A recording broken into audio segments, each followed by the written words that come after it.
Taylor Allison Swift was born on December 13, 1989, in Reading, Pennsylvania, to Andrea Swift, a former marketing executive, and Scott Swift, a financial advisor.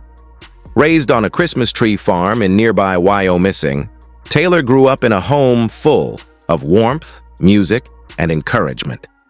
From a very young age, she showed an extraordinary interest in storytelling and melodies. She would often perform in front of her family and write short stories and poems. But it wasn't just creative flair. Taylor had something more: relentless ambition. Influenced by country artists like Shania Twain, Faith Hill, and LeAnn Rimes, Taylor's love for music started leaning heavily toward country pop. At the age of 9, she began performing at local events, fairs, and karaoke contests. By 11, she had convinced her family to drive to Nashville so she could submit a demo CD to record labels. Nashville, the home of country music, was a tough market for a young girl, but Taylor's persistence impressed everyone she met. Her parents saw that this wasn't a fleeting hobby. At age 14, they made a life-changing decision. They moved the family to Hendersonville, Tennessee, so Taylor could chase her dreams more seriously. It was a bold move, but it would pay off immensely. Chapter 2. Fearless Beginnings, 2004 to 2008. Taylor's real break came when she performed at the Bluebird Cafe in Nashville. There, she caught the eye of Scott Borchetta, who was preparing to launch a new label called Big Machine Records. He signed Taylor as his first artist. In 2006, at just 16 years old, Taylor released her self-titled debut album, Taylor Swift. The record was a mix of personal storytelling and youthful energy, with songs like Tim McGraw, Teardrops on a Day, My Guitar, and Our Song. The album wasn't just successful, it was a cultural moment. It established Taylor as a fresh voice in country music. She was nominated for a Grammy for Best New Artist, and she built a fan base that felt like they had grown up with her. Her second album, Fearless, released in 2008, was her true breakthrough. It debuted at #1 on the Billboard 200 and won Album of the Year at the Grammys, making Taylor the youngest artist ever to win the top prize at that time. Songs like Love Story and You Belong With Me made her a household name. But fame came with challenges. In 2009, during her MTV VMA acceptance speech, Kanye West infamously interrupted her on stage, a moment that would haunt and shape her public image for years. Taylor, however, handled it with grace and continued building her empire. Chapter 3. Speak Now and the Power of Words, 2010-2012. In 2010, Taylor released Speak Now, a powerful album that she wrote entirely by herself. It was deeply personal, full of ballads and confessionals about love, heartbreak, and betrayal. Songs like Back to December, Mine, and Mean showcased her lyrical talent and vulnerability. This era also marked the beginning of Taylor's evolving public identity. She was no longer just a country star. She was an international sensation, selling out stadiums and performing worldwide. The Speak Now World Tour grossed over $123 million and solidified her as a live performance powerhouse. Despite being criticized by some for writing about her exes, Taylor leaned into her narrative. She wasn't just singing about love, she was redefining how young women spoke about emotions, and her fans found both strength and solidarity in her honesty. Chapter 4.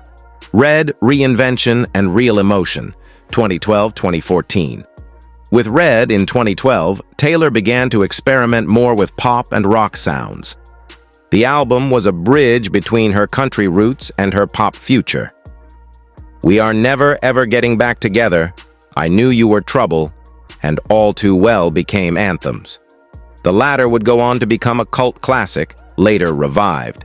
In 2021, in a stunning 10-minute version, Red was both critically acclaimed and commercially successful, selling over 1.2 million copies in its first week in the US alone.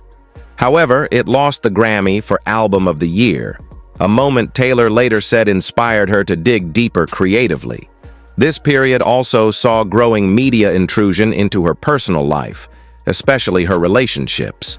Taylor was often painted as a serial dater, a narrative that frustrated her. But rather than shy away, she let her music speak louder. With Red, she proved that emotional transparency could be a weapon and a gift. Chapter 5, 1989 and the Pop Queen Era, 2014-2016. Then came 1989, the album that changed everything. Released in 2014, 1989 was Taylor's first official pop album. From the moment Shake It Off dropped, it was clear she had fully transformed. The album was full of synth-pop brilliance, sparkling production, and bold statements. Blank Space, Style, and Wildest Dreams were chart toppers. 89 won Album of the Year at the Grammys, making Taylor the first woman to win the award twice as a lead artist. She also formed her famous Girl Squad, a group of friends including models, actresses, and fellow musicians. This created a new pop culture narrative around Taylor as the queen bee of Hollywood friendships. However, the cracks began to show. Feuds, most notably with Katy Perry, and continued tension with Kanye West and Kim Kardashian, led to a media backlash. Accusations of manipulation and inauthenticity began circulating. Taylor, once seen as America's sweetheart, was now in the eye of a cultural storm. Chapter 6, Reputation and the Snake Strikes Back, 2017-2018. After disappearing from the public eye for a year, Taylor returned in 2017 with Reputation. It was her darkest, most experimental album yet. Gone was the wide-eyed girl in love. In her place was a sharp, self-aware woman with something to prove.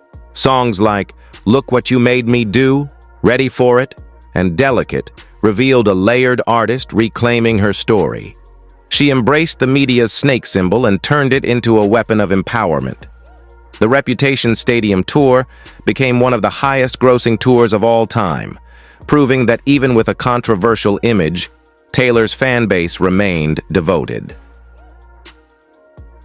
Chapter 7, Lover and the Return of Light, 2019-2020. With Lover in 2019, Taylor turned the page. The album was colorful, romantic, and introspective. Me! You Need to Calm Down, and Lover marked a return to optimism.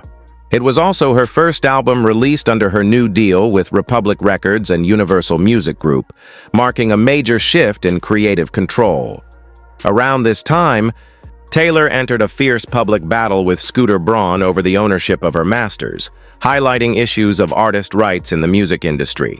Despite the conflict, Lover was both a critical and commercial hit. Taylor was again defining the era on her own terms.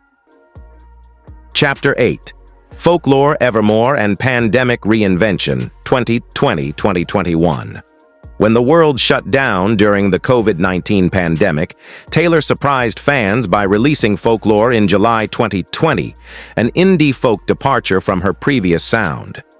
With poetic lyrics and haunting melodies, it felt like an intimate diary.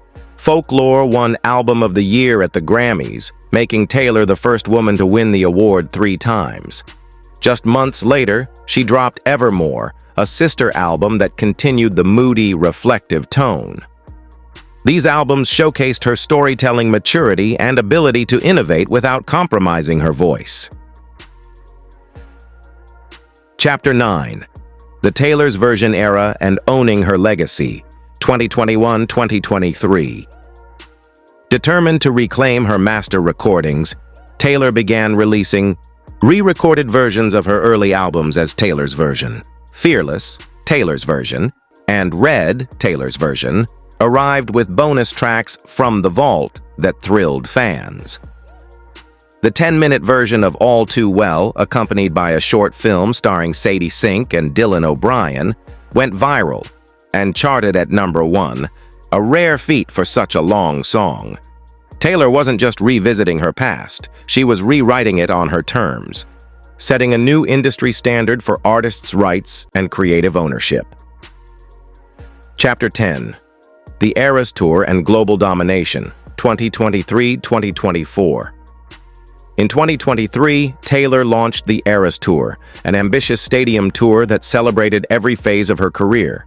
Each concert was a 3-plus-hour epic, blending costume changes, set design, and choreography into a visual masterpiece.